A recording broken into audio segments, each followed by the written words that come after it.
The pros really outweighed the cons, so I went for it.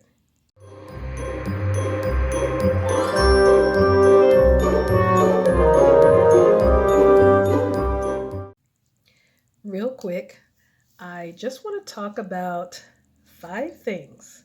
I'm still talking about finances today. I just feel like I need to talk about that because around this time, a lot of people deal with that, and there's a lot of glare in my glasses, so I'm taking them off. Um, but I want to talk about um, comparison and contrasting community living versus independent living.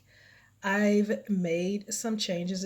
If you've been following me for a while, you've seen some videos that I did earlier this year and some not too long ago. And I was talking about how I made some major transitions this year. And one of them was I decided to go from independent living to community living. Now, I've done this before. This was before marriage, and it was a conscious decision because I was looking at my finances. I was projecting what was going to happen 3 months if I stayed where I was. Then I went 9 months, and then I went 12 months, and then I went 2 years, and I went 3 years. And just like the last time, my money was going to run out. And I did not want that to happen. I can't stand to be in lack. That's just me. Always plan and prepare. And I always do some projections of ahead. And so I'm going to talk about 5 things, comparing and contrasting community living and independent living. So, privacy. Number one, privacy. With community living, yes, of course, there's less privacy. With independent, that's more privacy because your whole house, that's you. When you're living with others in a community setting, um, you have less privacy. The most privacy I have is when I come in my room, my bedroom, and I close the door. And you may hear one of my housemates, she's singing. So that's another one. Level number two is the noise level.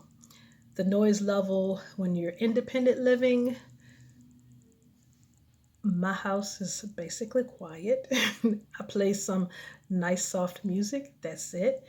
Um, and that's basically it. I read a lot when I'm at home, but living with others, you have to deal with the noise level of others. Of course, everyone has their boundaries. And just because I'm filming does not mean my housemate cannot get her singing lessons in. She's singing, it's not bothering me.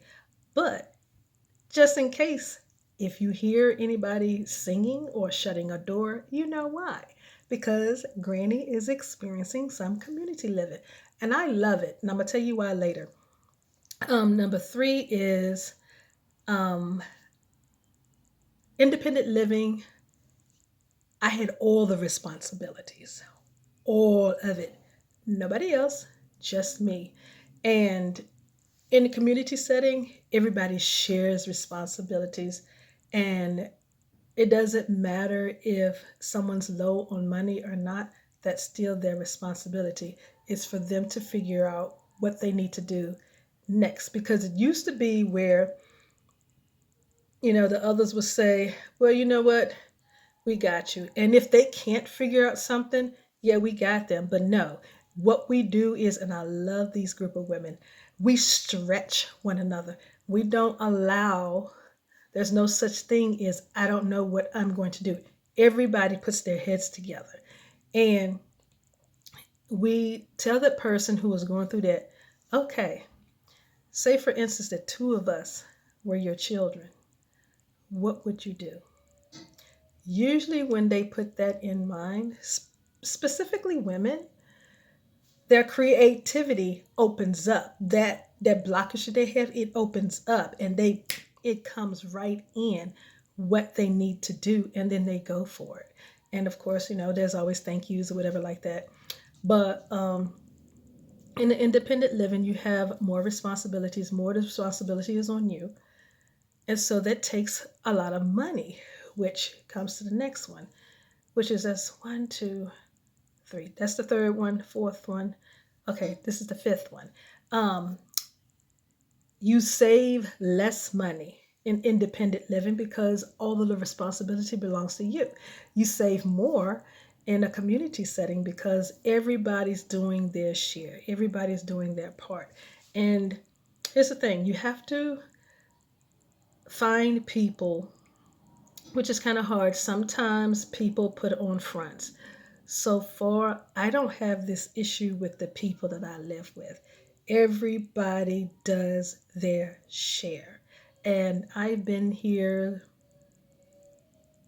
since June, I think, something like that. And yeah, it's December, 6th month. It would be the 6th month near the end of this month. And I'm really enjoying it. I'm really, really enjoying it. And everybody bounces off of one another. That's one of the things I love about community living, especially when you're with the right people. You have to be with the right people. You cannot just like, okay, this is just something I want to do. And you don't check out the space, you don't check out the energy, you don't check out the energy of the people who are there. You don't go and meet them, you just jump and just go into it. And so I knew I have been around this area before, and the people are a little bit different. So I decided I wanted to give it a shot again and do community living again. And I'm so glad I did. I'm so glad because I have a lot of goals that I am bound and determined I am going to reach, and this will help me. Um, the last thing I want to talk about in comparison and contrasting independent and community living is independent living. You really don't have to consider others. There's the door in case. You don't have to consider other people. It's just you. You only have to consider what's going on in your house. When you do community living, you still consider you, but you also have to think about the decisions that you make that are going to affect the others in the same house. No one wants to be uncomfortable. And there are going to be times where sometimes there's going to be a little bit of uncomfortability, but you have to ask yourself, is this going to overstep some boundaries here? Is this going to cause me to overstep some boundaries with myself? Okay, because that's important too. Is this going to cause me to overstep some boundaries for myself? Because if you're trying to do everything to appease the other people who are in the house, and then you feel your spirit dwindling and going down, and you're always going, and that's not good. Honoring boundaries is so important. It is so important. I cannot stress that enough. It is so important in any relationship, whether it's community living, where it's shared living, shared space, any type of relationship, friends, girlfriends, boyfriends, husband, wives, um, sisters, brothers, parents, family. It doesn't matter. Co-workers. It doesn't matter. Having to having to let me see how I can best put this. Having to honor the boundaries of someone else by overstepping your own boundaries of how you should be treated and how you are to be respected. That's no good. That's no good at all. That's no good at all. None. None. Always honor and respect yourself first. Then see if what you are trying to bring to the table or into the shared space, see if that thing is going to cause a ruckus against someone else's boundaries. If there's a question or if you're unsure, bring it to the table, bring it to the others, and let them know about it. It's always a way of working these things out, but you got to communicate. That's a bonus, communication. Independent living, It's just you. You're communicating with just all those that you have to or you feel like you need to. But when you're in a shared space, there's so much communication that has to go on, and a lot of times it gets crisscrossed. It does. My remedy is I say what's necessary to say.